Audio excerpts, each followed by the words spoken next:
Right now, there is a city sitting in the middle of the Pacific Ocean.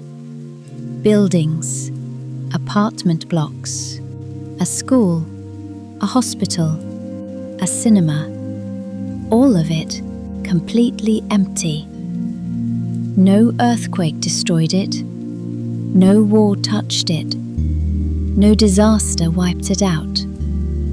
One day, the 5,000 people who lived there just got up and left, and the world forgot about them until now.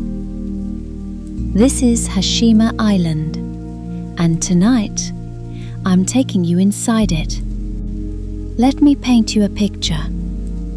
Picture the Pacific Ocean off the coast of Japan. It's early morning, that quiet hour just before sunrise, when everything is still blue and soft and barely awake. The water is dark and calm, small waves moving slowly, the air cool and damp and smelling of salt. A small boat is cutting through the mist, and out of nowhere, something appears on the horizon. An island.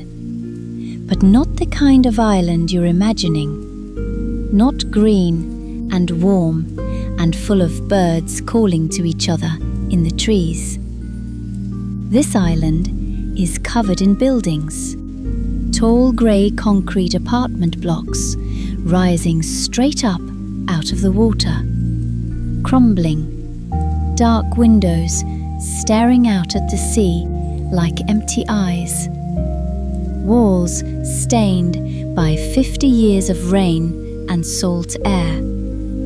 Whole floors caved in on themselves. Staircases going nowhere. Rooftops open to the sky. It looks like someone picked up an entire city and dropped it into the middle of the ocean. And the craziest part, that's almost exactly what happened.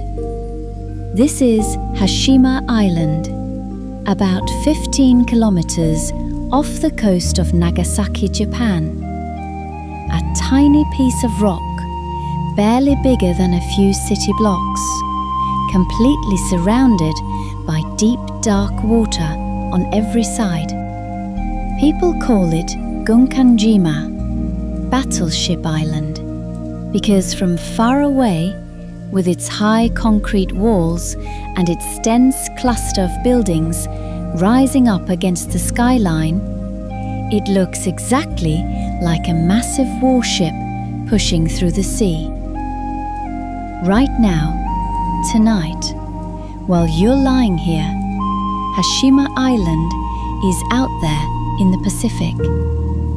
The waves hitting its concrete walls, the wind moving through its empty corridors, the buildings slowly, quietly crumbling back into the earth. It has been empty for 50 years, but it wasn't always empty, not even close. Let me take you back.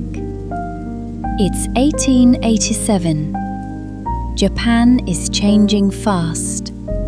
The whole country is modernizing, building factories, building cities, building a future. And they need coal to do it. Coal is everything in 1887. It powers ships and factories and the machinery of the modern world. And someone discovers, beneath the ocean floor, right under this tiny island, there is coal, a lot of it. So they start digging. They sink a mine shaft straight down through the rock of the island and out under the sea floor below. Workers go down every day into the dark, into hot, dusty tunnels deep under the ocean, chipping coal out of the rock with their hands and their tools. loading it onto ships and sending it off to the mainland. And slowly, the island starts to grow, because workers need somewhere to live, and the island is too far from the mainland to go back and forth every day. So the company starts building. First, small wooden buildings, then bigger ones. Then, in 1916, they build something Japan has never seen before. The first large concrete apartment building in the entire country. Right here, on this tiny rock in the middle of the ocean. More buildings follow. More workers arrive. More families. More children. The island gets more and more crowded, and they keep building, squeezing more floors onto existing buildings, adding new blocks wherever there's space. By the 1950s, Hashima Island is one of the most densely populated places on Earth. Think about that for a second. This island is only 480 meters long and 160 meters wide, about the size of a few city blocks, and more than 5,000 people are living on it. 5,000 people on a rock the size of a neighborhood, with the ocean surrounding them on every side. And somehow, it has everything a town could need. Apartment buildings, of course, but also a school, a hospital, a cinema, a town hall, shops, a Buddhist temple, a swimming pool, even a rooftop garden where they grew vegetables because there was no other ground to plant anything. Everything the people of Hashima needed was right there, because it had to be. There was nowhere else to go. The sea was everywhere. Imagine growing up there. Imagine being a child on Hashima Island. You go to school every morning, and when you look out the classroom window, there's nothing but ocean in every direction. When you play after school, you play in the narrow concrete corridors between the apartment blocks, because there's no grass, no parks, no open fields, just concrete and sea air and the sound of waves far below. There was one girl who grew up on Hashima. She said the first time she ever saw a real tree, a real living tree with roots in the ground, she was 12 years old, and she cried, not from sadness, but because she had no idea something could be so beautiful. When a typhoon came, and they did come, big ones, the whole island would shake. The waves crashed against the sea walls and sprayed all the way up to the higher floors. The residents just closed their windows and waited it out together, because there was nowhere to go. This was home, the only home there was. And despite all of that, despite the cramped apartments and the no open spaces and the typhoons and the ocean everywhere you looked, the people of Hashima Island had something that most people spend their whole lives looking for: a real community. Everyone knew everyone. The kids all grew up together. Neighbors looked out for each other because they had to, because they were all on this little concrete island together, and that was just the way things were. Old men and women who grew up on Hashima, in their 70s and 80s now, still talk about it with soft eyes. They remember the sound of neighbors through the thin walls at night, cooking smells drifting through the corridors in the evening, the feeling of being completely surrounded by the sea, and somehow that being okay, more than okay, being home. But nothing lasts forever. It's the early 1960s and the world is changing again. Oil is taking over from coal as the fuel that powers everything. Coal mines all over Japan start losing business, and slowly the coal beneath Hashima Island starts to run out too. Workers start leaving, quietly at first. One family, then another, then whole floors of the apartment blocks going dark one by one. And then, on April the 20th, 1974, the announcement comes. The mine is closing. The island is being abandoned. Every person still living on Hashima Island has 3 months to pack up their lives and leave. 3 months to leave the only home many of them have ever known. Imagine that. Imagine going to your apartment one last time, standing in the doorway and looking at the room where you raised your children, the window you looked out of every single morning of your life, the walls that heard everything, every argument, every laugh, every quiet, ordinary evening when nothing much happened, but everyone was together, and that was enough. And then, turning around and walking away. Some people left so quickly they couldn't take everything. Furniture stayed behind, clothes left hanging in wardrobes, dishes sitting in cupboards, children's toys still on shelves, school textbooks open on desks as if the student had just stepped out for a minute and would be right back.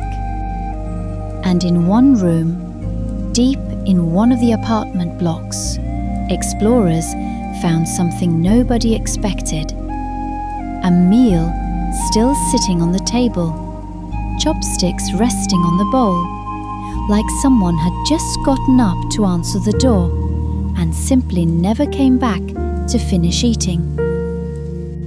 The last person to leave was an old man. He stood at the edge of the dock for a long time, just looking back at the buildings, at the windows of the apartment where he'd lived his whole life, at the corridors where he'd walked every day for as long as he could remember.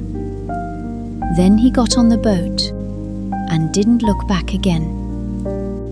On April the 20th, 1974, Hashima Island went quiet for the first time in almost 90 years. No more voices in the corridors, no more children running on the concrete paths, no more lights in the windows at night, no more cooking smells drifting between the buildings in the evening. Just the wind and the waves and silence. And then time went to work. The sea air got into the concrete and started breaking it down. Walls that were built to last forever began to crack and crumble. Floors that thousands of people walked across every single day started to cave in. Staircases that children ran up and down began to buckle and fall. Plants pushed up through the cracks, growing slowly through the floors and up the walls. Nature quietly and patiently taking back what was hers. Rain came in through broken windows and rotted everything wooden. Typhoons tore off rooftops and tossed them aside like they were nothing. In one classroom, rain had been falling through the collapsed roof for 50 years, and the school desks are still there, still arranged in rows, exactly the way they were when the last child sat in them, covered in green moss now, quiet and patient and still, like they're waiting for someone to come back. In one apartment, a calendar still hangs on the wall, stopped at 1974, the year everyone left, the year time stopped for Hashima Island. For 35 years, the island sat out there alone in the ocean, off limits to visitors, forgotten by most of the world. Just the wind and the waves and the slow crumbling of everything that was built there. And then something unexpected happened. Photographs started spreading online. These incredible images of this crumbling concrete city rising out of the sea, and people couldn't look away. There was something about it, something beautiful and haunting and impossible all at once. A whole city frozen in time, slowly being swallowed by the elements, and yet still standing, still there. People became completely obsessed with it. In 2009, part of the island was opened to visitors for the first time. People came from all over the world to stand on the dock and look up at those dark, empty windows and try to imagine what it felt like when 5,000 people called this place home, when there were lights in every window and noise in every corridor and children playing in the narrow spaces between the buildings.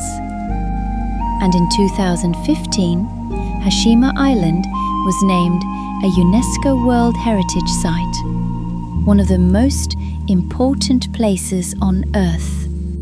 An abandoned island, a crumbling city, a place most people would look at and see only ruin, named one of the most important places in the world, because it tells a story that matters, a real human story, about people who built a life in an impossible place, who made a home out of concrete and coal and the endless sea, who raised their children and fell in love and grew old on a tiny island with water on every side, and then walked away and never came back. Former residents still meet sometimes, old friends from the island coming together to share photos and stories and memories. Their faces change when they talk about it. Something warm and soft comes into their eyes when they remember the sound of neighbors through the thin walls, the view of the ocean from every window, the feeling of being part of something small enough that every single person mattered. That kind of love doesn't crumble the way concrete does. It stays. Right now, out there in the Pacific Ocean, Hashima Island is sitting exactly where it always has been, in the dark.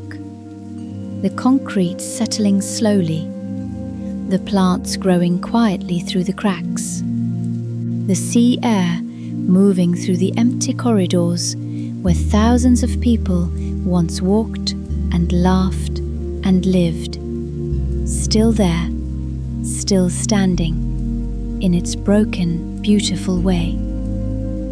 And there's something in that worth holding on to tonight. The idea that things can fall apart, can crumble and fade and be left behind, and still matter, still mean everything to the people who loved them. You can feel it now, can't you? That heaviness settling in. The thoughts getting further away.